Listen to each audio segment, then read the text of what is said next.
Hello दोस्तों, welcome to back my YouTube channel. मैं जान पर अपना चाই আছে S2TB ব্লগ। ভাবিলোঁ এটা ব্লগ আজি মই বনাওঁ, সেয়েহে ভিডিঅ'টো ক'ৰ পৰা আৰম্ভ কৰিম তাকে ভাবিছোঁ আজি ভিডিঅ'টো পাকঘৰৰ পৰা আৰম্ভ কৰোঁ, কাৰণ পাকঘৰত আজি কিছু ৰন্ধা বঢ়া কাম কৰিম। সেয়েহে আপোনালোকে চাই যাব কেনেকুৱা লাগে আৰু শেষলৈকে।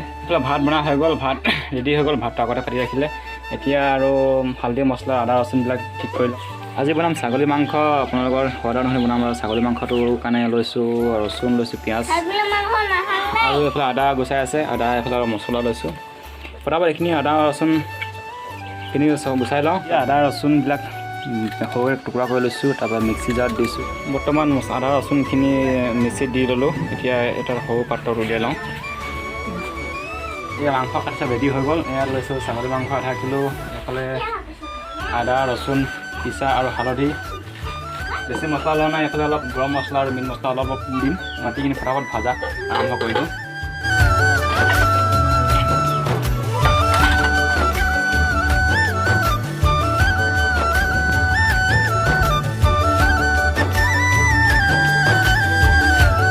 কেৰাহীখন অলপ গৰম হৈছে, চাওঁ কিমান গৰম হ'ল। কেৰাহীত তেল গৰম হৈ গ'ল। এতিয়া অলপ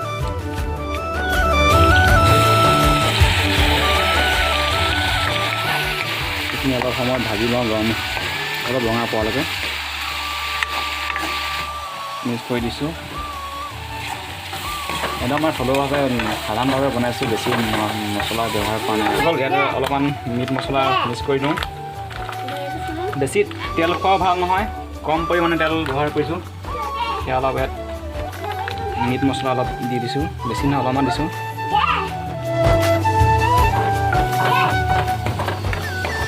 এইখিনি আৰু 2 মিনিটমান এনেকৈ অলপ গৰম হৈ লওক। আপোনাৰ চাব কম পৰিমাণে তেল দিব, তেলটো বেছিকৈ মই বনাই আছোঁ। আপোনালোকে যদি ভাল পায় এনেকৈ বনাই চাব। আমি তেলটো প্ৰায় কমেই খাওঁ, আপোনালোকে তেলটো বেছিকৈ ভাল নাজানিছে আৰু সেইকাৰণে তেল অনুসৰি মাংস অনুসৰি তেলটো দিব। মই এতিয়া মাংসটো এনেকৈ দিয়াত মিলাই দিওঁ। চিম্পুলভাৱে বনাইছোঁ, অকল আলু আৰু ছাগলী মাংস। মছলাটো প্ৰায় কমাই ব্যৱহাৰ কৰিছোঁ, গোটা মছলা আৰু পাঁচফোৰণ ধৰক যি গৰম মছলা নহয় এইবিলাক জালুক চালুক ব্যৱহাৰ কৰা নাই। সাধাৰণভাৱে আৰু অলপমান মছলা দিছোঁ। ইয়াৰ কাৰণে এনেকৈ 2 মিনিটমান ভাজি ল'ব লাগিব ভালকৈ, যাতে হালধি আৰু মছলাখিনি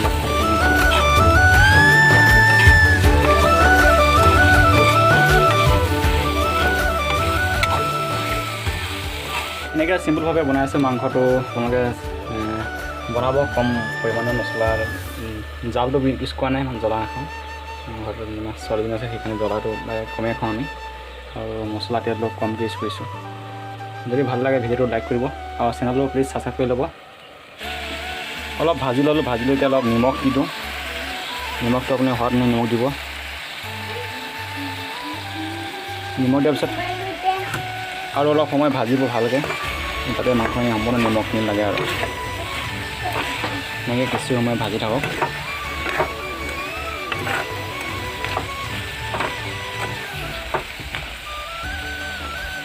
এতিয়া চাওক মাংসখিনি তাকে পানীটো শুকাই গৈছে আৰু তেলটো ওলাবলৈ আৰম্ভ কৰিছে। মাংসখিনি কালাৰটো কেনেকুৱা হৈছে জনাব আপোনালোকে।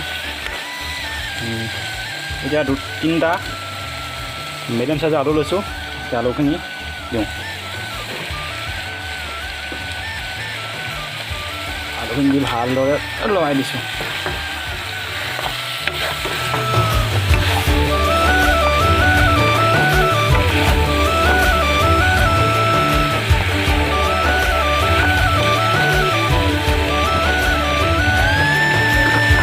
গেছটো অলপ মিডিয়াম কৰি দিব, বেছি হাই নাৰাখিব। এতিয়া ঢাকনি কৰি দিছোঁ। এতিয়া কালাৰটো কৰিলে অলপ আলুখিনি ৰঙা হ'ল, মানে অলপ গৰম পানী দি দিওঁ।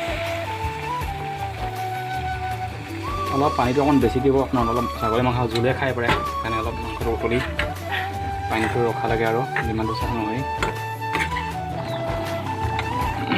পানীটো এতিয়া শুকাই গ'ল, আৰু অলপ পানী খুৱাব লাগিব, কিন্তু এতিয়া পানীটো শুকোৱাৰ আগতে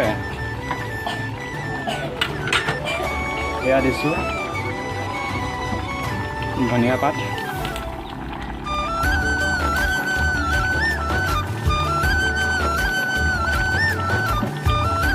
আৰু অলপ গৰম মছলা।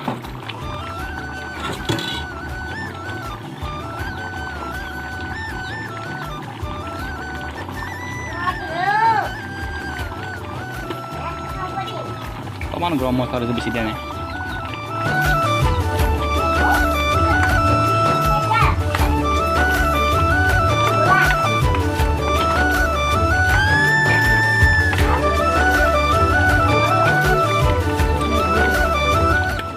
আৰু 5 মিনিট সময় তাৰপিছত খানা ৰেডি হৈ যাব ভাত মানে ৰেডি হৈ গ'ল এইফালে দেখিছে মাংসৰ ভাত বাইৰে খাইছে মাংস আৰু ভাত ইমানে ছাগলী মাংস আপোনালোকে এনেকৈ বনাইছে বা খাবলৈ কেনে এটা জনাব চব বনাই দি হৈ গ'ল এতিয়া ফটকত খাব লাগে আজি শাক এখনেই মাংস শাকে অকল বেলেগ শাক বনোৱা নাই আপোনালোকে এনেকৈ বনাই চাব খাবলৈ কেনেদৰে জনাব